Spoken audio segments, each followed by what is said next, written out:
Okay बच्चों। अच्छा, आपने कभी टर्म सुनी है थ्यूसिडाइडस ट्रैप की?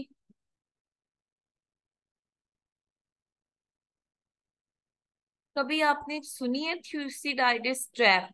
अच्छा, एक थी पुरानी कोल्ड वॉर, जो जिसका जो दौरानिया था, पुरानी जो कोल्ड वॉर थी उसका दौरानिया था तकरीबन 1949 से लेकर 1992 तक। तब वो थी अमेरिका वर्सेस सोवियत यूनियन के दरमियान। तब तक, जब तक जो थी सोवियत यूनियन डिसइंटीग्रेट नहीं हो गई थी, वो कोल्ड वॉर खत्म नहीं हुई थी। सबसे पहले, अच्छा कोल्ड वॉर क्या होता है? आपको किसी को आइडिया है? कोई चैट बॉक्स में बताना चाहेगा कि कोल्ड वॉर की जो ये जो टर्म हम इस्तेमाल कर रहे हैं, तो एक्चुअली में what does it mean by cold war? Cold war क्या होता है? क्या कोल्ड वॉर कोई फुल फ्लेज वॉर नहीं होती, जैसे हमारे पास वर्ल्ड वॉर वन थी, या जो थी हमारे पास वर्ल्ड वॉर टू थी? क्या ये ऐसी कोई वॉर नहीं होती कोल्ड वॉर? हाँ जी, शाबाश। ये cold war Ayesha without weapon लड़ी जाती है, नहीं आफ्टर वॉर इफेक्ट कमर नहीं होते। अगर हम कहें कोल्ड वॉर जो होती है, इसमें कोई डायरेक्ट कन्फ्रंटेशन नहीं होती राइवल्स के दरमियान। प्रॉक्सी वॉर्स वो जरूर लड़ रहे होते हैं, यानी किसी तीसरे मुल्क को, किसी थर्ड पार्टी को उन्होंने अपना जंगी महाज लाजमी बनाया होता है। कोई दो दो ग्रुप्स होंगे ना, जैसे हम देखते हैं कोरियन वॉर हुई थी 50s में। एक तरफ था नॉर्थ कोरिया, ठीक है, एक तरफ था नॉर्थ कोरिया, दूसरी तरफ था साउथ कोरिया। अब ये 50s में वॉर हो रही है। वो जो है वो एरा है जब हमारी कोल्ड वॉर अरूज पे है, नई नई शुरू हुई है। दोनों राइवल पार्टीज में जो है पूरा जोशो खरोश है लड़ने का। अब देखिए, नॉर्थ की तरफ आपको मिलेंगे यूएसएसआर, सोवियत यूनियन। साउथ की तरफ आपको मिलेगा अमेरिका। लड़ाई हो रही है नॉर्थ कोरिया और साउथ कोरिया के दरमियान। लड़ाई अमेरिका और सोवियत यूनियन के दरमियान नहीं है, लेकिन दोनों क्या कर रहे हैं? साउथ कोरिया को यूएस सपोर्ट कर रहे हैं, नॉर्थ कोरिया को यूएसएसआर सपोर्ट कर रहे हैं। इसी तरह वियतनाम में वॉर होती है, तो वियतनाम वॉर को भी एक पार्टी को सपोर्ट कर रहे हैं, नॉर्थ वियतनाम को सपोर्ट कर रहे हैं Russia, Soviet union. South Vietnam को सपोर्ट कर रहे हैं अमेरिका। ठीक है, यानी क्या हो रहा है? वो आपस में कोई जंग नहीं लड़े, जैसे हम देखते हैं ना in case of world war one और वर्ल्ड वॉर टू। जो पूरी दुनिया थी वो क्लियर दो ब्लॉक्स में डिवाइड हो गई थी। एक तरफ जर्मनी और जर्मनी के अलाइज थे, तो दूसरी तरफ फ्रांस और France, UK, US, even Soviet union भी इसी तरफ था, तो उसके अलाइज थे। World was clearly divided between two blocks. दो ब्लॉक्स डिवाइड हो गए थे, आपस में जंग हो रही है, लड़ रहे हैं, डायरेक्ट कन्फ्रंटेशन होती है। लेकिन कोल्ड वॉर के केस में ऐसा कुछ नहीं होता। पहली कोल्ड वॉर हमने देखी अमेरिका और यूएसएसआर के दरमियान। आज की जो कोल्ड वॉर है, ये समझी जाती है कि ये कोल्ड वॉर है अमेरिका वर्सेस चाइना, यूएस। अच्छा, ये क्यों है वॉर? अच्छा, ये चीजें आपने नोट कर ली? आई वुड रेकमेंड कि आप साथ साथ चीजें जो है वो नोट करते जाएं, ताकि बाद में आपको कोई इश्यू ना। वैसे ये पीडीएफ फाइल की फॉर्म में भी कम्युनिटी में शेयर हो जाएगी। यहाँ तक बातें समझ में आ रही हैं? आपने ये चीजें नोट कर ली हैं? क्योंकि कुछ चीजें होंगी, बस मैं अभी साथ साथ रेस करती जाऊंगी, तो आई वुड रेकमेंड कि आप ना चीजों को साथ साथ लिखते जाएं, ताकि आपको बाद में कोई मसला ना हो। ठीक है आयशा, ठीक है बच्चों। बाकी भी जो नहीं लिख रहे वो साथ साथ लिखते जाएं, ठीक है? ये मैं रेस कर रही हूँ, आप लिख रही हैं? आपने कोई लिख तो नहीं रहा? तो आप प्लीज मुझे बता दें, मैं वेट कर लेती हूँ। चैट बॉक्स आपके ऊपर है, आप चैट बॉक्स में बता दें। ठीक है, लिख लिया साहब ने, चलें ठीक है। अब देखिए, अब यहां तक बात थी पुरानी कोल्ड वॉर की, कोल्ड वॉर वन की, पहली कोल्ड वॉर की जो हुई थी अमेरिका और यूएसएसआर के दरमियान। ठीक है, अमेरिका और सोवियत यूनियन के दरमियान। आज की जो वॉर है वो है, हमें नजर आती है अमेरिका और चाइना के दरमियान। अच्छा, इस वॉर की वजह क्या है? इसका जवाब हमें देता है ग्राहम एलिसन। ग्राहम एलिसन जो हैं, ये एक टर्म इस्तेमाल करते हैं थ्यूसिडाइडस ट्रैप की। थ्यूसिडाइडस ट्रैप क्या होता है? कहते हैं जब कोई, व्हेन पूरा लिखती हूँ ताकि आप लोग देख सकें। व्हेन अ राइजिंग पावर, जब कोई राइजिंग पावर जो है वो थ्रेटन करती है, वो कोई खतरा डालती है, वो सिक्योरिटी खदशात का बायस बनती है, थ्रेटन्स एन एग्जिस्टिंग पावर, यानी कोई राइजिंग पावर जो है वो थ्रेटन कर रही है किसी पहले से मौजूद पावर को। अब देखें, यानी एक जो है इस्टेब्लिश्ड पावर है। जैसे हम देखते हैं जब हमारी ये जो कोल्ड वॉर थी पुराने वाली खत्म हुई है, वर्ल्ड जो थी, वर्ल्ड पूरी दुनिया जो थी वो 1990s में बन गई यूनिपोलर। ठीक है, यानी एक सुपर पावर आ गई उसमें, America. Despite of the fact कि 2008 में हमने global breakdown, economic downgrade fail किया, इसके बावजूद अमेरिका जो था वो सुपर पावर रहा। उसके बाद अगर वर्ल्ड मल्टीपोलर भी बन गई है तो स्टिल एक सुपर पावर की जो पोजीशन है वो अमेरिका के पास है, यानी एग्जिस्टिंग पावर हमारे पास क्या है, अमेरिका है। लेकिन आपको पता है कि अब कौन सा मुल्क अमेरिका की हेजमनी को खतरे में डाल रहा है? ये अमेरिकन जो हेजमनी थी, जो हमें 90s से ऑनवर्ड मिलती है, अमेरिका ऊपर है, अमेरिका ट्रेड में आ गया, अमेरिका की इकोनॉमी अच्छी है, अमेरिका की मिलिट्री अच्छी है। तो लेकिन अब ऐसा मुल्क है जिसने 2001 के बाद से उस मुल्क ने अमेरिका की नाक में दम कर दिए, वो मुल्क है चाइना। अच्छा, चाइना का राइज कब हुआ है? चाइना का राइज उस वक्त होना शुरू हुआ है जब अमेरिका मसरूफ था अपनी वॉर ऑन टेरर में। अफगानिस्तान में अमेरिका गया हुआ है, वॉर ऑन टेरर पे मसरूफ है। उस दौरान एक मुल्क आहिस्ता आहिस्ता अपनी इकोनॉमी को अरूज पे ले जाता है। डोंट फॉरगेट कि ये वही मुल्क है जो 1849 से 1949 तक के एरा को क्या कहते हैं, सेंचुरी ऑफ ह्यूमिलेशन कहते हैं। उनके साथ इतना बुरा सलूक किया गया, वो खुद को कहते हैं कि we were living in century of humiliation. इतनी बुरी हमारी जो थी वो हालत थी चाइना की। लेकिन 2000 सेंचुरी ऑफ ह्यूमिलेशन कहते हैं ये, ठीक है, चाइना इस सेंचुरी को 1849 से लेकर 1949 तक। लेकिन हुआ क्या 2000 से ऑनवर्ड, चाइना ने अपनी जो तवज्जो दी, स्पेशली हम देखते हैं ना पहले जो थे, या माओ जेडोंग देखते हैं, माओ थे, उनके बाद वाले जो लीडर आते हैं उन्होंने चाइना की इकोनॉमी पे काम करना शुरू किया। उन्हें ये समझ में आ गई कोई फायदा नहीं है अगर हम किसी तीसरे की, क्योंकि तब वार हो रही थी, कोल्ड वॉर हो रही थी, अमेरिका और जो सोवियत यूनियन था आपस में वो फुली इंगेज्ड था।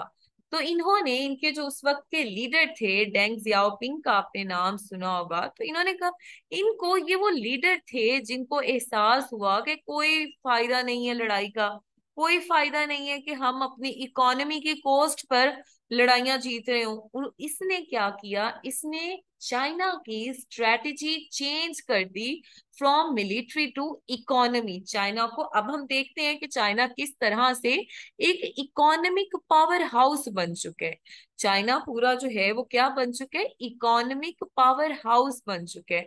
आज हम जिस मुल्क में देख लें, जिस कॉन्टिनेंट में देख लें, जिस रीजन में देख लें, आपको एक नजर आएगा, वो चाइना होगा।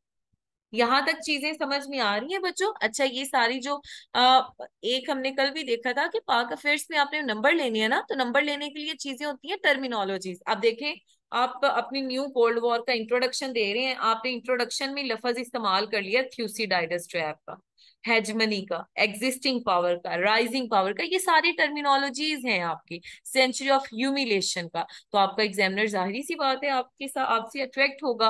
आप ये जो ये हमने ऊपर थ्यूसिडाइडस ट्रैप पढ़ा है ना, इसे हम पावर ट्रांजिशन थ्योरी भी कहते हैं, ठीक है।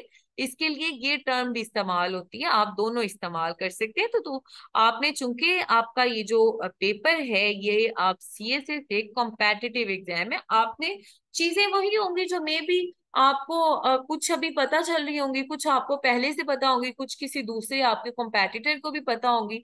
लेकिन डिफरेंट क्या होगा, आपका लिखने का अंदाज मुख्तलिफ होगा, चीजों को देखने का अंदाज, उन्हें एनालाइज करने का अंदाज, और सबसे इंपॉर्टेंट बात, आपके टर्मिनोलॉजीज डिफरेंट होगी, ठीक है। यहाँ तक चीजें समझ में आ गई है? हाँ जी महक, आप चाइना जो है एक थ्रेट बन गया। नाइस टू सी यू महक, ठीक है। तो अब जो है, अब थ्यूसिडाइडस, हालांकि जो जी जिनपिंग है उनका क्या कहना है वो भी देख लेते हैं। जो अमेरिकन प्रेसिडेंट है उनका कहना है कि there is no such thing, यहाँ पे मैं लिखती हूँ, वो कहते हैं कि there is no such thing as the so called Thucydides trap. ये इस बात को बिल्कुल ही जो है वो इग्नोर कर देते हैं कि थ्यूसिडाइडस ट्रैप की कोई चीज इस दुनिया में एग्जिस्ट ही नहीं कर, ठीक है, trap in the world. But should major countries time and again make the mistakes of strategic miscalculations, कि जो पावर्स हैं वो जो आपकी राइजिंग या इमर्जिंग पावर्स हैं, तो वो या एग्जिस्टिंग पावर है, वो क्या करती हैं, वो स्ट्रेटेजिक मिस कैलकुलेशन कर लेती हैं कि शायद कोई दूसरा मुल्क जो है वो हमारी हेजमनी को खतरा दे रहा है। हमारी हेजमनी के लिए जो है, कैलकुलेशंस की स्पेलिंग आप देख लें, तो हमारी हेजमनी को जो खतरा दे रहा है, तो उसकी वजह से वो आपस में वो समझते हैं कि जी हम तो थ्यूसिडाइडस ट्रैप का शिकार हो गए हैं, हमारी तो पावर को थ्रेटन किया जा रहा है। तो वो जो है उसका नतीजा क्या निकलता है, एंड पे वॉर निकलता है। अगर हम केस स्टडीज देखें, अगर हम जो है केस स्टडीज की तरफ देखें थोड़ी सी हम, कि अभी तक जो है वो वर्ल्ड में, अच्छा, कुछ थ्यूसिडाइडस ट्रैप की हम केस स्टडीज देखते हैं ताकि आप उन्हें अपने पेपर्स में इस्तेमाल कर सकें। कुछ पीरियड हम देखते हैं, ठीक है, क्या पीरियड था, यानी किस टाइम के दौरान, और उनमें जो थी वो एग्जिस्टिंग यानी रूलिंग पावर कौन सी थी, राइजिंग पावर कौन सी थी, और सबसे मेन बात के उसका रिजल्ट क्या निकला था। आइदर रिजल्ट जो था वो वॉर निकला था, या रिजल्ट जो था वो वॉर नहीं निकला था। तो अगर हम बहुत जरा पीछे चले जाएं, हम 16th सेंचुरी के फर्स्ट हाफ की बात करें, first half of 16th century, तो उस वक्त रूलिंग पावर थी फ्रांस, ठीक है, France was then existing power. Rising power कौन थी, किसका राइज हो रहा था, हैप्सबर्ग का। नतीजा, जंग, वॉर। वक्त है 17वीं सदी का, 17th सेंचुरी का। रूलिंग पावर थी डच रिपब्लिक,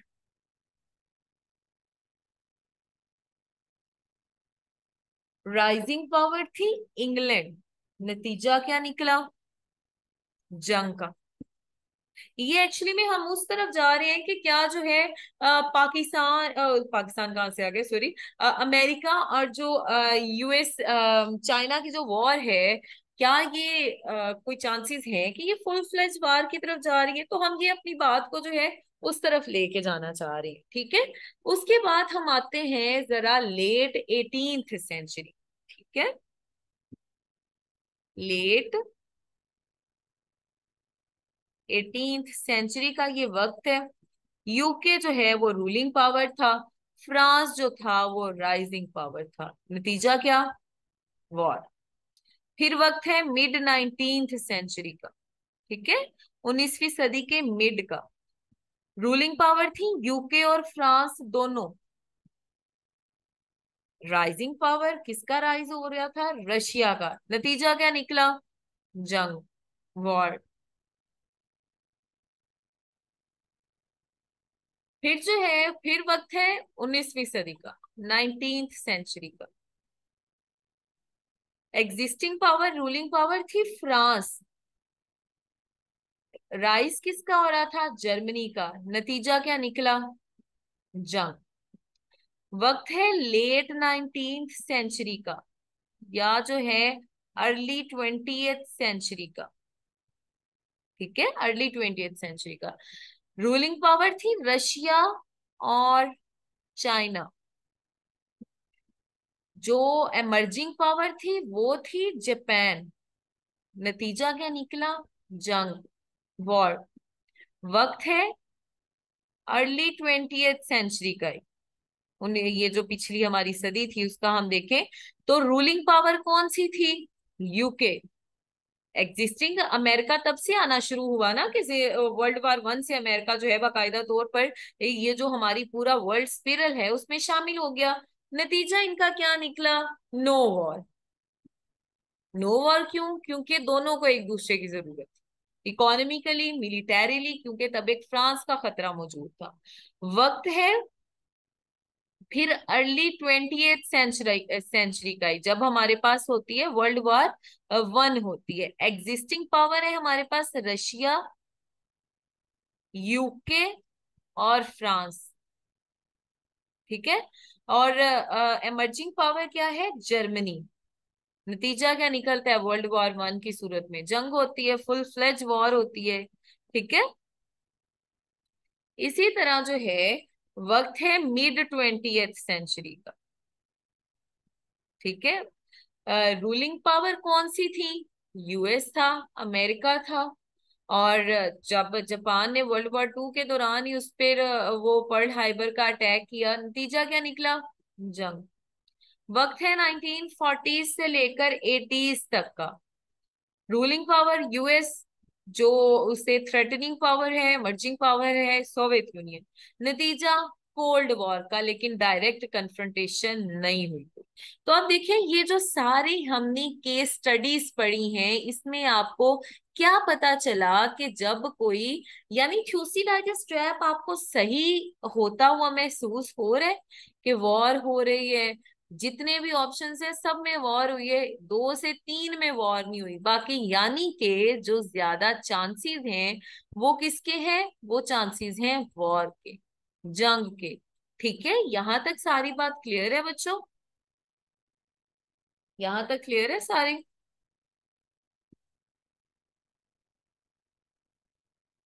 तो आप चैट बॉक्स में लिखते हैं, अगर अभी तक कोई बात नहीं समझ में आई या कुछ नीट नहीं हुआ तो मैं पीछे कर देती हूँ ताकि आप उसे दोबारा से देख लें।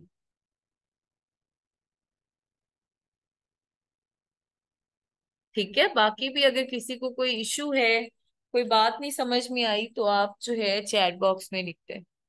I am waiting. लास्ट वाली जो डेट है दुआ, ये है 1940 से लेकर, यानी 1949 से कर लें, से लेकर 1980 तक, 89 तक, जो यूएसएसआर कोल्ड वॉर जो थी एक किस्म की 80 से 89 में खत्म हो गई थी। यूएसएसआर जो था वो तबाह हाल हो गया था अफगानिस्तान में जाने के बाद। लेकिन फिर भी जो फॉर्मली कोल्ड वॉर का एंड होता है वो होता है 1992 में। ठीक है, नतीजा इसका कोल्ड वॉर था, लेकिन कोई वॉर जो फुल ट्रेडिशनल वॉर होती है, फुल फ्लेज वॉर होती है, वो नहीं था। ठीक है। कमर, कोल्ड वॉर जो होती है ना, मैं दोबारा से बता देती हूँ क्या होती है। कोल्ड वॉर जो होती है उसमें एक होती है कोल्ड वॉर, एक होती है उसे हम ट्रेडिशनल वॉर भी कहते हैं, उसे हम फुल फ्लेज वॉर भी कहते हैं। कोल्ड वॉर वो होती है जिसमें जो राइवल्स है ना, राइवल्स तो होंगे उसमें, लेकिन उनमें कोई डायरेक्ट कन्फ्रंट्रेशन नहीं होती, डायरेक्ट लड़ाई नहीं होती उनमें। जैसे वर्ल्ड वार 1 और वर्ल्ड वार 2 हम देखते हैं, उसमें क्या हुआ? एक तरफ जर्मनी है, उसके जर्मनी है या उसके अलाइज है, जापान है वर्ल्ड वार 2 में, तो वर्ल्ड वार उसमें दूसरी तरफ अमेरिका है, यूके है, जो यूएसएसआर है वो है। तो उनमें डायरेक्ट लड़ाई हो रही है, वो उनसे बंदूकों से, मस्टर्ड गैस से, इस तरह से। लेकिन कोल्ड वॉर में इस तरह की कोई डायरेक्ट कन्फ्रंटेशन नहीं होती। राइवल्स होते हैं, वो एक दूसरे के खिलाफ भी होते हैं, एक दूसरे के, लेकिन वो स्ट्रेटजीज के बिल्कुल खिलाफ होते हैं, लेकिन वो डायरेक्ट नहीं कोई लड़ते, क्योंकि उन्हें अंदाजा हो चुका होता है कि इससे जो है ये जीरो सम गेम है। ये भी आप एक टर्म देख लें, zero sum game. Zero sum game किसे कहते हैं? ना एक का जो है वो मुकम्मल फायदा हो जाएगा एक का, और दूसरे का जो है वो मुकम्मल क्या हो जाएगा? नुकसान हो जाएगा, तो इसे हम जीरो सम गेम कहते हैं। तो इसे वो समझ में आ जाती है उन्हें कि ये अब हमारे पास एक नॉन जीरो सम गेम बन गई है।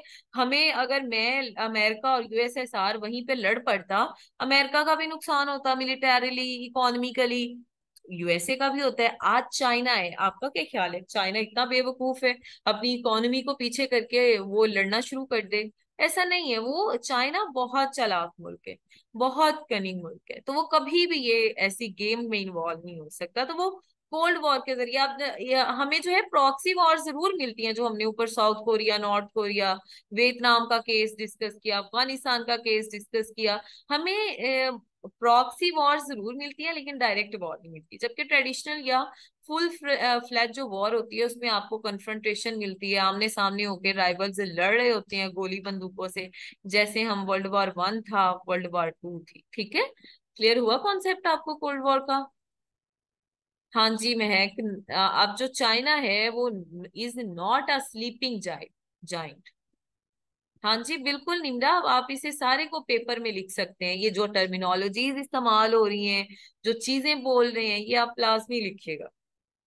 अच्छा बच्चों, फिर हमारे पास आ जाती है, अब हम अभी तो हम सारा वो सिनेरियो क्रिएट कर रहे थे ना कोल्ड वॉर का, कि कोल्ड वॉर का क्या नतीजा होता है। अब जो हमारा असल में टॉपिक है उसकी तरफ आते हैं। अच्छा, मैं ना आपके साथ शेयर करूंगी टाइमलाइन जो है ना पूरी, अमेरिका और चाइना की जो है 1949 से लेकर 2023 तक कैसे रिलेशन रहे हैं। अब क्योंकि अगर वो पूरी टाइमलाइन है एक एक साल की, अगर अब मैं बताने लगी तो हमारा हम अपने मेन टॉपिक से थोड़ा सा हट जाएंगे और टोटली हम उसी तरफ ही चले जाएंगे। तो ये टाइमलाइन मैं आपके साथ ग्रुप में या कम्युनिटी में शेयर कर दूँ, ठीक है? अच्छा, नेक्स्ट जो है, अब हम अपने बाकायदा टॉपिक की तरफ आते हैं, that is new cold war. अब देखें, पहले तो हम थोड़ा सा डिफरेंशिएट करने की कोशिश करते हैं कि ये किस तरह से मुख्तलिफ है वो जो सोवियत यूनियन के साथ अमेरिका की कोल्ड वॉर हुई थी उसके साथ, और चाइना के साथ ये आज की वॉर किस तरह से मुख्तलिफ है। अच्छा, सोवियत यूनियन जो था ये था अमेरिका का एडवर्सरी, ठीक है, अमेरिका का बिल्कुल मुखालिफ दुश्मन था। चाइना अमेरिका का है राइवल, अमेरिका को आंखों में आंखें डाल के टक्कर देने वाले। फिर जो सोवियत यूनियन जो था ना, वो as compare to America economically weak था, ठीक है, इकोनॉमिकली वीक था। और ठीक है, लेकिन जो हमारे पास इकोनॉमिकली, और जबकि चाइना हम देखते हैं, चाइना जो है ये इकोनॉमिक जाइंट है। इतना इसकी इकोनॉमी आपको हर रीजन में फैली हुई मिलेगी। इवन बाज औकात तो आपको लगता है कि शायद आप कुछ भी चीजें देख लें, made in China, made in China, आपको लगता है कि शायद अमेरिका में भी चीजें पड़ी हुई हैं, डिस्पाइट ऑफ इनमें कितने जो है वो कन्फ्लिक्ट्स हैं, इसके बावजूद आपको अमेरिका में चीजें मिलती है मेड इन चाइना के नाम से। ठीक है, लेकिन चाइना इकोनॉमिक जाइंट है। फिर सोवियत यूनियन की जो इंटरनेशनल इंगेजमेंट्स थी ना, वो लिमिटेड थी। वो जैसे आज भी जो है वो रशिया जो सूखे से लोग हैं, तो यानी वो ज्यादा जो है लोगों के साथ घुलना मिलना पसंद नहीं करते। उनकी क्या थी, इंटरनेशनल एंगेजमेंट से लिमिटेड थी। जबकि चाइना क्या है, ये ग्लोबली फुली इंगेज्ड मुल्क है, ठीक है, फुली इंगेज्ड है। देखते हैं इकोनॉमी के लिए, मिलिटरीली। फिर जो सोवियत यूनियन था वो मिलिटरीली भी इतना कोई स्ट्रोंग नहीं था एज कम्पेयर टू अमेरिका से, ठीक है, मिलिटरीली भी वो थोड़ा वीक था। जबकि जो चाइना है इसकी मिलिट्री भी वर्ल्ड की जो है ताकतवर मिलिट्रीज में से एक है, मिलिट्री पावर भी इसकी अच्छी खासी है। तो कुछ थ्योरिस्ट का कहना है कि ये जो हम टर्म इस्तेमाल कर देते हैं ना, न्यू कोल्ड वॉर, तो ये टर्म बस ऐਵੇਂ ही है, ये मिसलीडिंग है, इसका कोई फायदा नहीं है, क्योंकि ये जो पुरानी कोल्ड वॉर हुई थी और नई कोल्ड वॉर में कोई कंपैरिजन ही नहीं है। अगेन ये जो है ये कहना है वन ग्रुप का, ठीक है, वन थ्योरिस्ट ग्रुप का ये कहना। फॉर एग्जाम्पल हम कुछ थोड़ा और देख लेते हैं, हिस्टोरियन जो है थोड़ा कुछ कोट, ताकि आप पेपर में कोट भी कर सकें, वो देख लेते हैं। हिस्टोरियन है एक, उनका नाम है मैक्स बूट, उनका कहना है कि the problem today is not that, अच्छा मैं यहाँ पे लिखती हूँ ताकि आप भी नोट डाउन कर लें। The problem today is not that Americans are insufficiently concerned about the rise of China। ठीक है, अब ये क्या कहते हैं कि मसला ये नहीं है कि जो अमेरिका है वो इतना ही ज्यादा कंसर्न्ड है चाइना के राइज की वजह से, तो मसला क्या है? प्रॉब्लम ये है कि the problem is that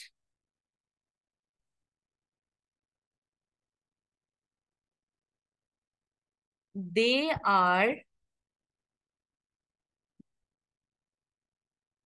prey to hysteria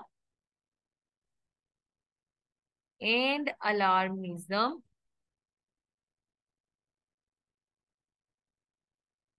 that could lead US into a needless nuclear war।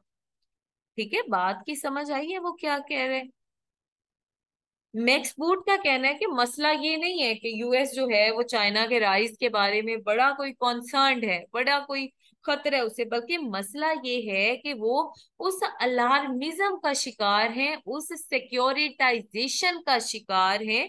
Securitisation again एक टर्मिनोलॉजी है।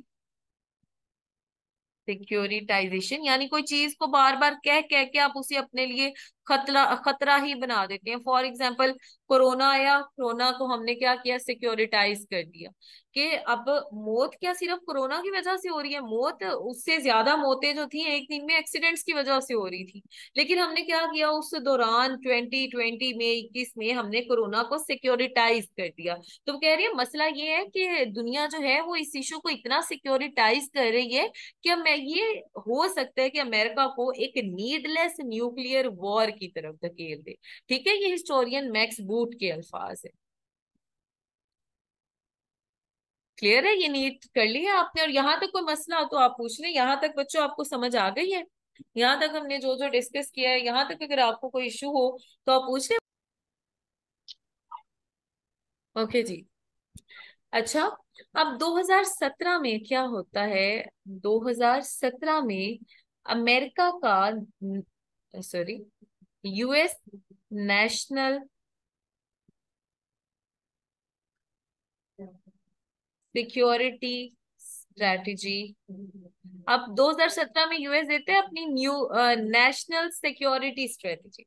उसमें ये चाइना को कहता है China is a revisionist power.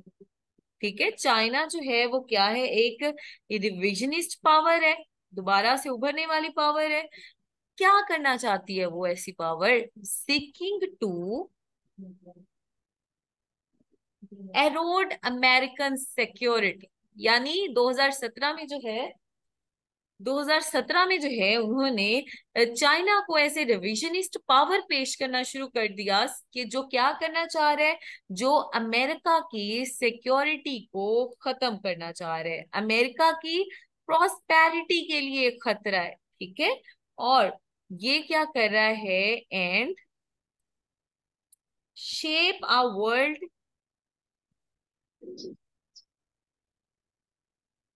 Shape a world antithetical to US values and interests। और किसी हद तक हमें ये बात ठीक भी नजर आती है। 2000, अब मैं दोबारा से इंटरप्रेट कर देती हूँ। 2017 में अमेरिका की नेशनल सिक्योरिटी स्ट्रेटजी आती है। ठीक है, ये क्या कहती है? ये स्ट्रेटजी पहली बार हिस्ट्री में चाइना को पेश करती है एज अ रिविजनिस्ट पावर। और वो ये रिविजनिस्ट पावर क्या करना चाह रही है? वो जो अमेरिका की सिक्योरिटी है, अमेरिका की प्रॉस्पेरिटी है, उसे थ्रेटन कर रही है। और अमेरिकन वैल्यूज, अमेरिकन इंटरेस्ट के खिलाफ की जो एक दुनिया है वो चेंज कर रही है, वो दुनिया को ऐसी दुनिया में ट्रांसफॉर्म कर रही है, यानी कि क्या कर रहा है, एक new world order in making. और उस वर्ल्ड ऑर्डर में क्या होगा, न्यू वर्ल्ड ऑर्डर में क्या होगा, उसमें अमेरिकन हेजमनी नहीं होगी। उसमें क्या होगा, या तो वर्ल्ड विल बी मल्टाइपोलर, या जो वर्ड है वो होगी नॉन पोलर। अच्छा, आपको पता है नॉन पोलर का कॉन्सेप्ट, पहले मैंने मे भी डिस्कस किया, वह नॉन पोलर का कॉन्सेप्ट आपको पता है? नॉन पोलर का जो कॉन्सेप्ट है, नॉन पोलर का कॉन्सेप्ट दिया था रिचर्ड हास ने। मल्टाई हम देखते हैं कि जब 90 था, तो 92 के बाद जब रशिया जो था वो सोवियत यूनियन डिसइंटीग्रेट हो गया, उससे लेकर तकरीबन 2000 तक हमारी दुनिया रही है यूनिपोलर। उसमें एक मेजर पावर थी, और वो कौन सी थी, एक सुपर पावर थी, अमेरिका थी। थोड़ा पीछे जाएं, 1949 से लेकर आप कह लें कि 1992 तक वर्ल्ड क्या थी, बाईपोलर थी। दो मेजर पावर्स थी, कौन कौन सी थी, अमेरिका थी और सोवियत यूनियन थी। उससे जरा पीछे जाएं तो वर्ल्ड जो थी वो मल्टाई पोलर थी। अगर हम जो हमारी 20वीं सदी थी, 20th सेंचुरी का हम आगाज देखें ना उसका, तो उसमें हम वर्ल्ड जो है हमें मल्टाई पोलर वर्ल्ड नजर आती है, जिसमें जो है मल्टाई पोलर है, बहुत सारी पावर्स हैं, उनकी हेजमोन है, इकोनॉमी अच्छी है, मिलिट्री अच्छी है। लेकिन रिचर्ड हास का कहना है कि आज की दुनिया जो है वो नॉन पोलर दुनिया है। क्यों? क्योंकि आज सिर्फ कोई सुपर पावर नहीं है, कोई एक सुपर पावर नहीं है, ना ही जो सोल पावर है वो किसी स्टेट या स्टेट्स को हासिल है। ठीक है, वो क्या हासिल है, ऑर्गेनाइजेशंस भी हैं यहाँ पे। लेकिन अब क्या करते हैं, पहले डेवलपिंग स्टेट्स जो थी ना, पुअर स्टेट्स जो थी, वो थी सप्रेस्ड होती थी पहले। अगर हम पहले की बात करें ना, तो पहले वो थी सप्रेस्ड। उन्होंने बड़ी जो मेजर पावर्स हैं उन्होंने अपने साथ मिला लिया तो ठीक, वरना दूसरी की तरफ चले गए।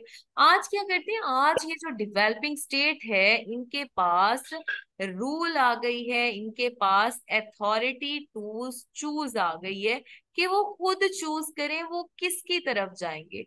वो जो है वो उन्हें, जैसे पाकिस्तान है ना, पाकिस्तान अपना फायदा देखते हैं कि कहाँ पे पाकिस्तान को जो है अमेरिका के पास फायदा नजर आ रहा है, पाकिस्तान अमेरिका की तरफ चला जाता है ज्यादा। पाकिस्तान देखते हैं कि उससे जो है उसकी तरफ सोवियत यूनियन की पहले अगर देखें तो सोवियत यूनियन की तरफ फायदा नजर आ रहा था, वो उसकी तरफ चला जाता था। अब उसे चाइना की तरफ नजर आ रहा है, वो चाइना की तरफ जा रहा है। इसी तरह कोई दूसरी देख लें स्टेट्स, हम जो बाकी कुछ स्टेट्स हैं, हम सऊदी अरेबिया देख लें, इसके बहुत अच्छे रिलेशन रहे हैं अमेरिका के साथ। लेकिन अब उसे लग रहा है कि उसके जो नेशनल इंटरेस्ट हैं, अगेन इट्स अ टर्मिनोलॉजी, उसके जो नेशनल इंटरेस्ट हैं वो अमेरिका के साथ इतने सिक्योर नहीं है, वो चाइना के साथ सिक्योर है, वो चाइना की तरफ जा रहे हैं। तो ये हम ये कंट्री की फॉरेन पॉलिसी में भी तो ये बात देखते हैं ना, कि एक कंट्री की फॉरेन पॉलिसी में क्या होता है, no permanent, no permanent friend, no permanent, no permanent enemy. ना कोई परमानेंट दुश्मन है, ना कोई परमानेंट दोस्त है, तो फिर परमानेंट क्या चीज है, परमानेंट है नेशनल इंटरेस्ट स्टेट के। ठीक है, स्टेट को जिस तरफ अपना फायदा नजर आएगा, स्टेट उस तरफ चली जाएगी। ठीक है, तो ये रिचर्ड हास ने कॉन्सेप्ट दिया था कि आज की जो दुनिया है वो दुनिया नॉन पोलर बनती जा रही है। अगेन ये किसी एक थ्योरिस्ट का पॉइंट ऑफ व्यू है, हम इसे टोटली ओवरऑल दुनिया पे अप्लाई नहीं कर सकते। यहां तक चीजें क्लियर है?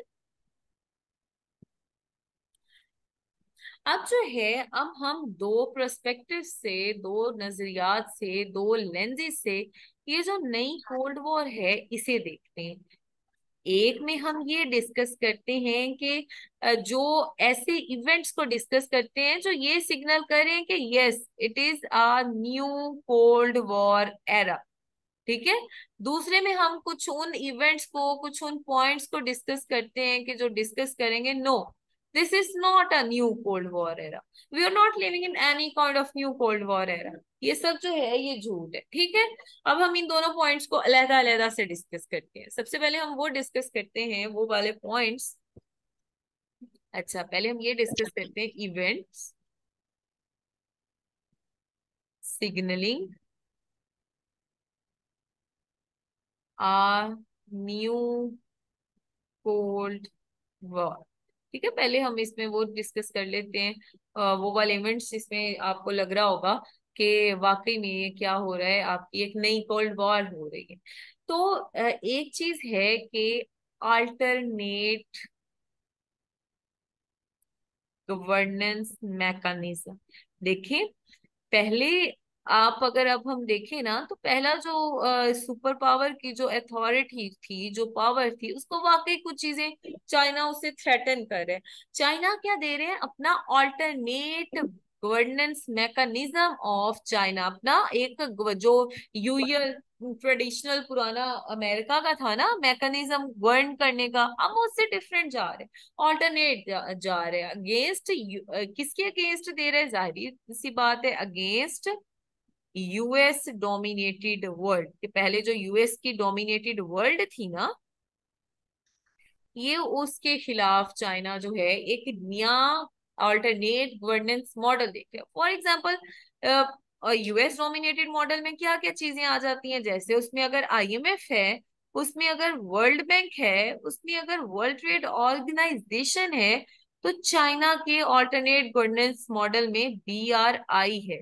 उसके ऑल्टरनेट गवर्नेंस मॉडल में एशियन इन्वेस्टमेंट बैंक है, एआईआईबी है। ठीक है, तो एक ऑल्टरनेट किस्म का आपको मैकेनिज्म दे रहे हैं।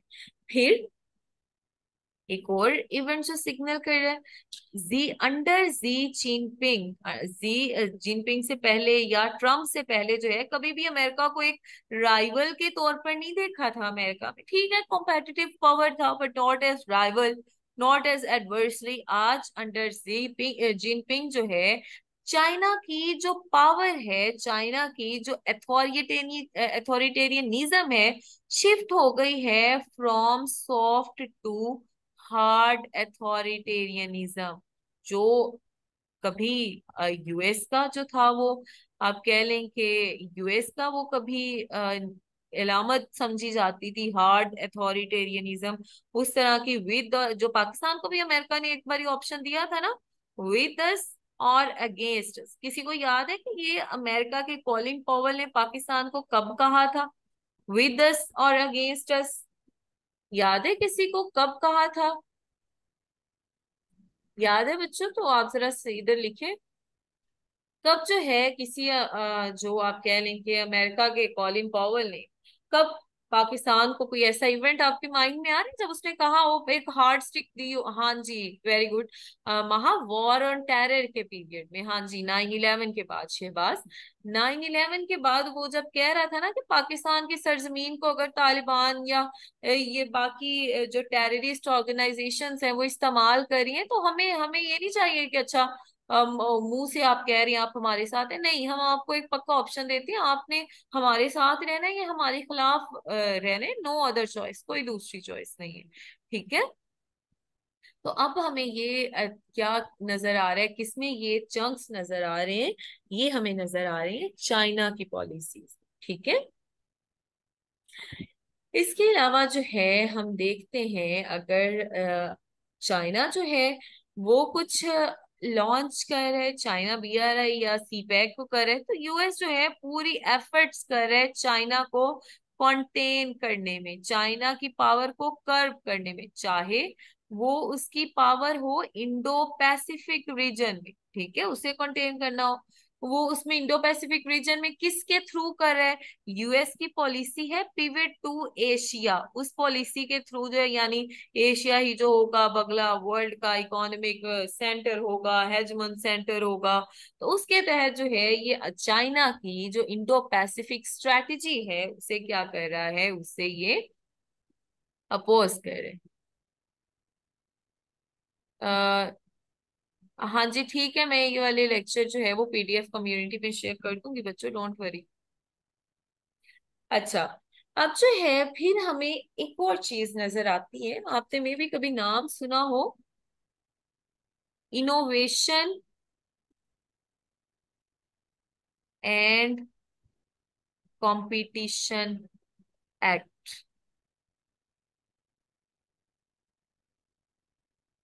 अच्छा, इसमें क्या था, ये अमेरिका की लार्जेस्ट इन्वेस्टमेंट थी। It was America's largest investment in scientific research and technology. हम देखते हैं ना कि आज का जो एरा है वो रिसर्च, साइंटिफिक रिसर्च और टेक्नोलॉजी का एरा है। अमेरिका ने इस एक्ट के तहत अपने यानी चाइना को काउंटर करने के लिए साइंटिफिक रिसर्च और टेक्नोलॉजी में सबसे ज्यादा जो है वो इन्वेस्टमेंट की। इसने तकरीबन अमेरिका ने 52 बिलियन जो है वो डोमेस्टिक मैन्युफैक्चर जो था ना, डोमेस्टिक मैन्युफैक्चर ऑफ सेमीकंडक्टर्स, ठीक है, सेमीकंडक्टर्स के मैन्युफैक्चर को तकरीबन उसने 52 बिलियन रुपीस का राय दी, which is again a very large amount. कि आप 52 बिलियन रुपए जो है वो सिर्फ एक चाइना को कंटेन करने के लिए और सिर्फ एक हल्की सी आप सेमीकंडक्टर की प्राइस ज्यादा लगाने के लिए करें। फिर इसने, अमेरिका ने जो है 120 बिलियन जो डॉलर्स हैं वो अपनी एआई को, अपनी आर्टिफिशियल इंटेलिजेंस को मजबूत बनाने के लिए, ठीक है, किए। फिर जो है अमेरिका ने, एक और अमेरिका की स्ट्रेटेजी हमें नजर आती है कि अमेरिका ने, यूएस ने जो टिकटॉक है, एक नया राइजिंग प्लेटफॉर्म था, टिकटॉक को बैन कर दिया। क्योंकि बैन कर दिया इस पर कि गवर्नमेंट जो डिवाइसेस हैं उन पे ये टिकटॉक इंस्टॉल नहीं होगी। क्यों? टिकटॉक क्या है? टिकटॉक एक चाइनीज कंपनी है बच्चों, ठीक है। तो ये देखें आप, जो अमेरिका है वो अपने इस किस किस तरह से अमेरिका में जो चाइना है उसको रोकने के लिए क्या क्या करे। फिर चाइना पे क्या करे, अमेरिका ने चाइना पे सैंक्शंस लगाई हैं। क्यों? कि इसने यूएस पर जो है वो साइबर अटैक्स किए हैं। हमने वो, आपको में भी याद हो कि 2019 में एक केस आया था, हुआवे कंपनी का केस। हुआवे किसकी कंपनी है? चाइना की है। अमेरिका ने इस पे इल्जाम लगाया था कि ये जो है ये हम पर कोई जो कॉन्फिडेंशियल इंफॉर्मेशन है उसे चोरी कर रही है चाइनीज कंपनी हुआवे। और उसका जो हेड था जो अमेरिका में, उसे कैद भी किया था। अगेन ये वाला जो है ना, ये साइबर अटैक्स का, जो साइबर वॉरफेयर का टॉपिक है, इसमें हमने यही सारी चीजें डिस्कस करनी है कि वर्ल्ड में कब कब ये साइबर वॉरफेयर हो चुके हैं, ठीक है। फिर जो है, फिर हमारे पास आ जाता है, हाँ जी, रेडार सिग्नल्स पे भी ऐसी भी कोई न्यूज आई थी, रेडार सिग्नल्स पे भी लगाया हुआ था। फिर जो है, जो अमेरिका है उसने, यूएस ने प्रपोज किया है कि जो G7 है ना, G7 को एक्सपेंड करके G11 बनाया जाए, लेकिन इसमें जो चाइना है वो इंक्लूड नहीं था। चाइना इसमें एक, यानी G11 अगर यूएस प्रपोज कर रहा है तो उसमें एक बड़ी इकोनॉमिक पावर चाइना उसमें शामिल नहीं है, ठीक है। फिर हमें नजर आते हैं कि ये जो यूएस चाइना की कन्फ्रंटेशन है, ये किसी एक या किसी दो फ्रंट्स पे नहीं है, ये मल्टीपल फ्रंट्स पे है, कई फ्रंट्स पे है। इवन हमें जो है कभी ये हमें मिलती है in form of trade war, ठीक है, कभी हमें ये ट्रेड वॉर की शक्ल में मिलते हैं, कभी हमें जो है ये साइबर अटैक्स की शक्ल में मिलते हैं इनकी लड़ाइयाँ, कभी हमें जो है इनकी 5G कम्युनिकेशन की शक्ल में इनकी लड़ाइयाँ मिल रही होती हैं, कभी जो है हमें इनकी करेंसी वॉर्स मिल रही हैं। डॉलर अभी वैसे भी वर्ल्ड में क्या हो रही है, वर्ल्ड में डी डॉलराइजेशन हो रही है ना, तो करेंसी वॉर्स भी हमें इनकी जो है वो मिलती हैं। यानी ये कोई ऐसा नहीं हम कह सकते कि शायद किसी एक फ्रंट पे ये लड़ रहे हैं, ये मल्टीपल फ्रंट्स पे लड़ रहे हैं। और आपको पता है कि यूएस चाइना की राइवलरी के, यूएस चाइना की कन्फ्रंटेशन के तीन मेजर रीजन्स हैं, तीन मेजर इनके एरियाज हैं जिनमें हमें ये जो है ओपोनेंट एक दूसरे के नजर आते हैं। एक है इसमें south east Asia. South east Asia किस तरफ? वो आपकी इंडो पैसिफिक वाली साइड ना। तो वहां पे चाइना जो है, चाइना ने वहां पे क्या किया हुआ है, चाइना ने वहां अपना आसियान जो है वो as a largest trading partner बनाया हुआ है 1999 से। ओबामा क्या करता है या यूएस क्या करता है, यूएस अपनी दे देता है pivot to Asia policy, China को क्या करने के लिए, सिर्फ कॉन्टेन करने के लिए। ठीक है, एक रीजन इनकी राइवलरी का ये है। इसके अलावा हम जो है इसी रीजन में देखते हैं ट्रांस पैसिफिक पार्टनरशिप देखते हैं अमेरिका की। ठीक है, ट्रांस पैसिफिक पार्टनरशिप देखते हैं। इसके अलावा जो है हम ऑकस देखते हैं, एक जो है वो ऑस्ट्रेलिया, यूके और यूएस का जो है न्यूक्लियर पावर्ड सबमरीन्स ऑस्ट्रेलिया को देने का है एक मुआहिदा। फिर हम जो है अमेरिका का ब्लू डॉट नेटवर्क स्कीम देखते हैं। ठीक है, तो ये जो है देखें कि ये पूरे इस रीजन में जो है वो एक दूसरे के साथ किस तरह लड़ाइयों में इन्वॉल्व है। फिर एक दूसरा रीजन इनके मेजर वो आते हैं अफ्रीका। अफ्रीका में क्या है, कोविड के दौरान इनमें आपस में जो था कौन ज्यादा माल सप्लाई करेगा अफ्रीका में। फिर जो है चाइना, जो है चाइना अफ्रीका को डिजिटलाइज कर रहा है, चाइना को जो दिया रही है वो भी उसमें से गुजर रहा है। ठीक, चाइना क्या कर रहे हैं, डिजिटलाइज कर रहा है इसे। फिर न्यू ग्रीन डेवलपमेंट प्रोग्राम है। दूसरी तरफ यूएस जो है उसकी एक स्ट्रेटेजी है प्रॉस्पर अफ्रीका। ठीक है, तो ये एक मेजर रीजन है जिसमें जो है दोनों कंट्रीज अपनी हेजमनी के लिए लड़ रहे हैं। तीसरा एक तीसरा एक और रीजन जिसमें ये दोनों स्टेट्स जो हैं वो आपस में इन्वॉल्व है वो है लैटिन अमेरिका का। ठीक है, एलए का लैटिन अमेरिका का रीजन। लैटिन अमेरिका आपको अगर याद हो मैप के नीचे वाली साइड होता है, वहां चाइना क्या करते हैं, चाइना के बड़े इंपोर्ट पार्टनर्स पड़े हुए हैं। चाइना उन्हें जो चिलियन कॉपर वगैरह है वो इंपोर्ट पार्टनर्स, ठीक है, वो चाइना चिलियन कॉपर वगैरह जो है वो क्या कर रहा है, उनसे एक्सपो इंपोर्ट कर रहा है अपने कंट्री में। अर्जेंटाइन जो है, अर्जेंटीना जो है उससे चाइना क्या ले रहा है, सोयाबीन ले रहा है। यानी कि और अगर हम जो है वो ब्राजील देख ले, ब्राजील भी तो एक लैटिन अमेरिका का मुल्क है ना, तो लेकिन ब्राजील किस में शामिल है, ब्राजील जो है वो ब्रिक्स में शामिल है जिसमें चाइना है। तो ये क्या कर रहे हैं, ये आपस में अपनी पार्टनरशिप को मजबूत कर रहे हैं। मजीद बीआरआई भी है। तो ये सारी चीजों को देखते हुए चाइना अमेरिका जो है उसमें थ्रेट पैदा होता है, उसमें मजीद एक थ्यूसी वो से लगता है कि वो एक थ्यूसिडाइडस ट्रैप का शिकार हो चुके हैं। ठीक है, तो बच्चों ये सारे पॉइंट्स थे ये इस बात को वैलिडेट करने के लिए कि हाँ, इन दोनों के दरमियान, यूएसए और चाइना के दरमियान एक कोल्ड वॉर के सिग्नल्स हैं। कोल्ड वॉर जो है इनमें हो रही है। यहां तक बात क्लियर है? यहां तक मुझे बताएं, फिर हम ये देखते हैं कि क्या डिफरेंसेस हैं इस कोल्ड वॉर में और पुरानी कोल्ड वॉर में। ठीक है, डिफरेंसेस ओवर, या हम क्यों आज की जो वॉर है या इसे हम कोल्ड वॉर एज सच नहीं कह सकते जैसी हमारे पास पुरानी कोल्ड वॉर थी। तो यहाँ तक आपको बातें क्लियर हो गई या चीजें क्लियर हो गई या यहाँ तो कोई मसला हो? हाँ जी बिल्कुल शहबाज, शाबाश। इनमें करंसी डोमिनेंस की वॉर है, इसमें इनमें स्पेस वॉर है, सिलिकॉन वॉर है। शाबाश। मजीद अगर किसी ने यहाँ तक कुछ पूछना हो तो आप पूछ लें, कोई चीज ना आपको समझ में आई हो, वरना हम फिर जो है वो डिफरेंसेस देखते हैं।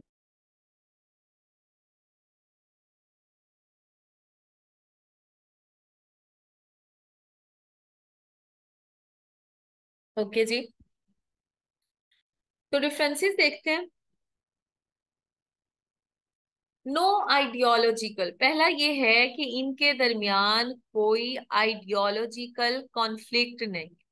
क्या जो पुरानी कोल्ड वॉर थी उसमें कोई आइडियोलॉजिकल कॉन्फ्लिक्ट था? जी हाँ बिल्कुल। वो लड़ाई थी कैपिटलिज्म वर्सेस कम्युनिज्म के दरमियान। कम्युनिज्म का हामी, कम्युनिस्ट स्टेट कौन थी, सोवियत यूनियन थी। कैपिटलिज्म की हामी कौन थी, अमेरिका की। वो आइडियोलॉजिकल कन्फ्लिक्ट की एक लड़ाई थी, लेकिन एज सच हमें यूएसए और चाइना के दरमियान ऐसी कोई आइडियोलॉजिकल कॉन्फ्लिक्ट जो है वो नहीं मिली। ठीक है। अगर चाइना जो है वो एंडोर्स करता भी है अथॉरिटेरियनिज्म को, तो लेकिन उस पे भी वो इतना कोई एंडोर्स नहीं करता कि वो ये पूरा कन्फ्लिक्ट ही उस पे बना ले। सेकेंडली, नो प्रॉक्सी कन्फ्लिक्ट हमने हमें जो है उस केस में मिलती है ना, जो पुरानी कोल्ड वॉर थी, उसमें हमें वियतनाम में भी मिलते हैं, फिर हमें कोरिया में भी हमने पहले डिस्कस किया, कोरिया में भी हमें मिलते हैं, अफगानिस्तान के केस में भी हमें जो है प्रॉक्सी कन्फ्लिक्ट मिलते हैं, किस किस के दरमियान, अमेरिका वर्सेस यूएसएसआर। लेकिन ऐसा कोई प्रॉक्सी कन्फ्लिक्ट जो है अभी तक हमें चाइना और अमेरिका के दरमियान नहीं मिला कि किसी किसी तीसरी स्टेट की लड़ाई में ये शामिल हो। ठीक है। इसके बाद जो है नेक्स्ट हमारे पास तीसरा जो पॉइंट है वो ये है कि आज की दुनिया जो है वो मल्टाई पोलर वर्ल्ड है। पिछली दुनिया क्या थी, जब जो था पिछली वर्ल्ड वार थी, वो एक बाइपोलर वर्ल्ड थी, उसमें दो ही पावर थी। एक पावर जो होगी यूएसएस थी, यूएसएसआर थी। एक पावर जो थी वो यूएसए। अब जाहिर सी बात है, घर में भी कोई दो बड़े हुक्मरान आ जाए, घर में ही अगर हम बात करें, उनमें क्या होगी, उनमें लड़ाई होगी कि किस चीज की लड़ाई होगी, हेजमनी की लड़ाई होगी, कि मेरी बात मानी जाएगी या किसी दूसरे की बात मानी जाएगी। तो इतनी भी, ये तो पूरी दुनिया की हेजमनी का मसला था, तो इस वजह से लड़ाई थी। आज वर्ल्ड जो है वो मल्टाइपोलर है, बाइपोलर नहीं है। फिर हमारे पास नजर आती है हमें इकोनॉमिक इंटरडिपेंडेंस नजर आती है चाइना के केस में। अब देखें, पहले जो था वो सोवियत यूनियन के दरमियान और जो अमेरिका है इसके दरमियान कोई एज सच इकोनॉमिक डिपेंडेंस नहीं थी।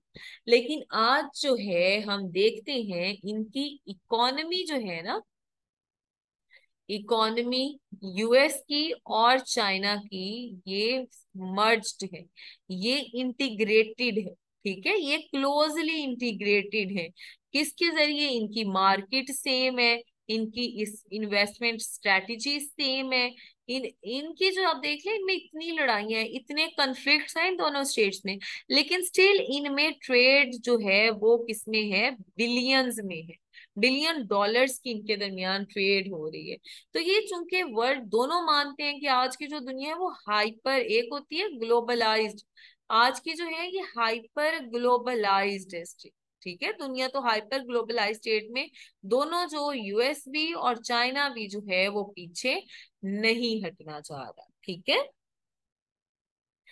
एक और देख लेते हैं, एक आईआर के स्कॉलर हैं, उनका नाम है डेल कोपलैंड। डेल कोपलैंड का कहना है कि व्हेन ट्रेड पार्टनर्स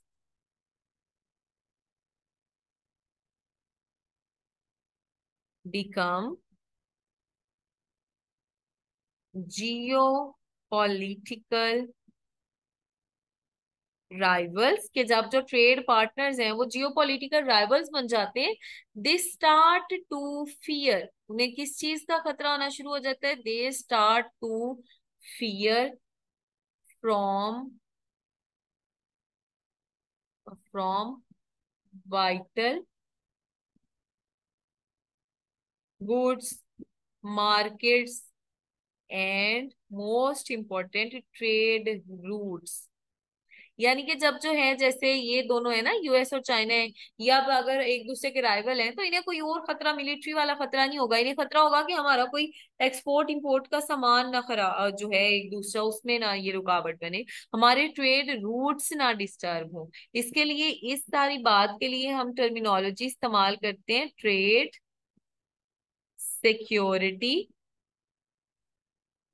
स्पिरिल। ठीक है बच्चों, यहाँ तक सब क्लियर है। तो ये कुछ पॉइंट्स थे जो ये साबित कर रहे हैं कि आज की जो कोल्ड वॉर है वो इतनी इफेक्टिव या इतनी डरावनी नहीं है जैसे कि पिछली कोल्ड वॉर थी। तो यहाँ तक सब बात क्लियर होगी। अगर कोई मसला है, कोई बात नहीं समझ में आई, तो जल्दी से पूछ लें, वरना हम अब अपना इम्प्लीकेशंस देखते हैं इस न्यू कोल्ड वॉर की ऑन पाकिस्तान। चैट बॉक्स में जल्दी से लिख दें, यहाँ तक कोई मसला हो, कोई बात ना समझ में आई हो, कोई इशू हो। क्लियर है सब बच्चों?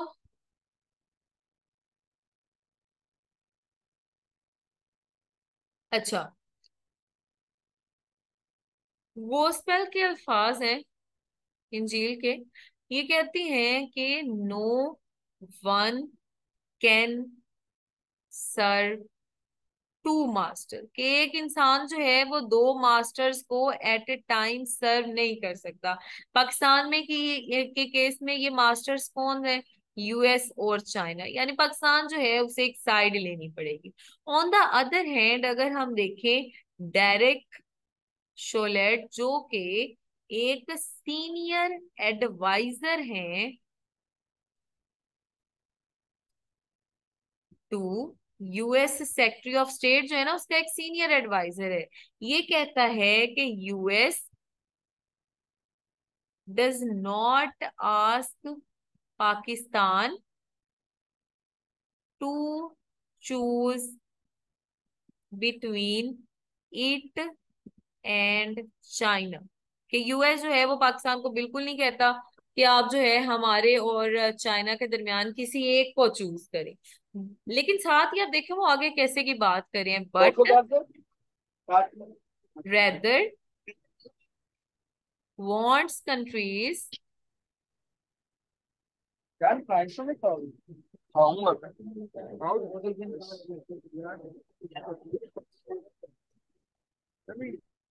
but rather wants countries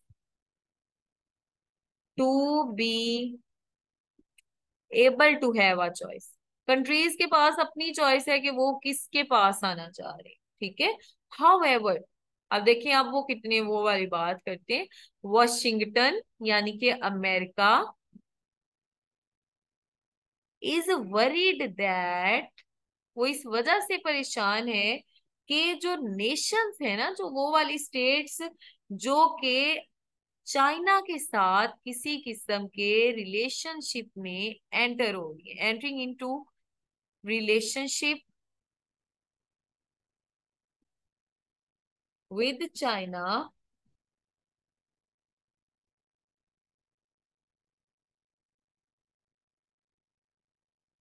are not going to end up कर। देखिए वो कह रहे हैं, पहले उसने बात देखें कहाँ से शुरू की है। वो कहता है पहले उसने बात शुरू की कि पाकिस्तान को बिल्कुल अमेरिका ये नहीं कह रहा कि हमारे या चाइना में से किसी एक को चूज करें। फिर वो कहते हैं लेकिन जो है एक कंट्री को जो हो, कंट्री आजाद होना चाहिए ये डिसाइड करने में उसे किस तरफ जाना है। फिर वो कहते हैं ताहम वाशिंगटन इस वजह से अमेरिका परेशान है कि जो कंट्री चाइना के साथ शामिल हो रहे हैं ना, चाइना के पास जा रहे हैं, तो उसका इंजाम कोई ज्यादा अच्छा नहीं होगा। फिर पाकिस्तान जो है, ये पाकिस्तान है इस नई को सॉरी,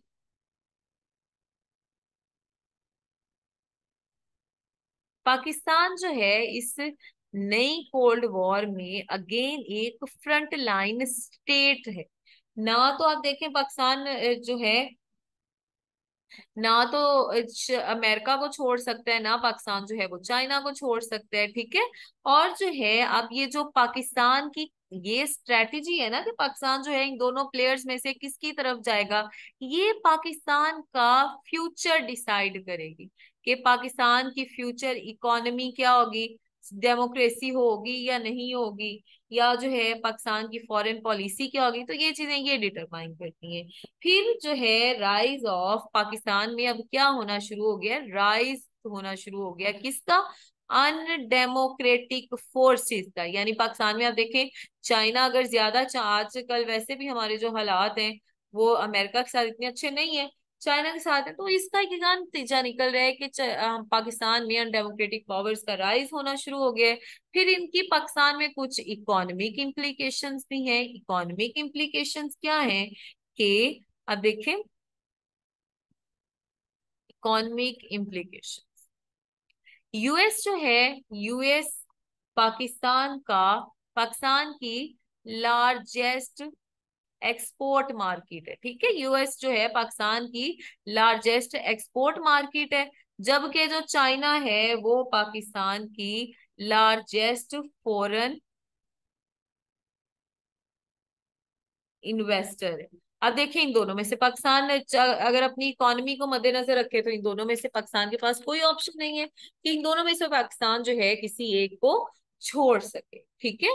फिर जो यूएस है वो चाइना को कहता है कि ये जो चाइना कर रहे हैं ना डेवलपिंग स्टेट्स के साथ, ये चाइना का मार्शल प्लान है, ये चाइना की ट्रैप है, ये चाइना का न्यू कॉलोनियल टूल है। यानी पहले जो जमाने में जब कॉलोनीज बनाते, जैसे ब्रिटिश जो था, ये भी आया था यहाँ पे सब कॉन्टिनेंट में, तो वो डायरेक्ट आके हम जो था वो काबज हो जाता था। अब चाइना के यूएस कहते हैं चाइना क्या कर रहा है, चाइना न्यू कॉलोनियलिज्म का टूल इस्तेमाल कर रहे हैं।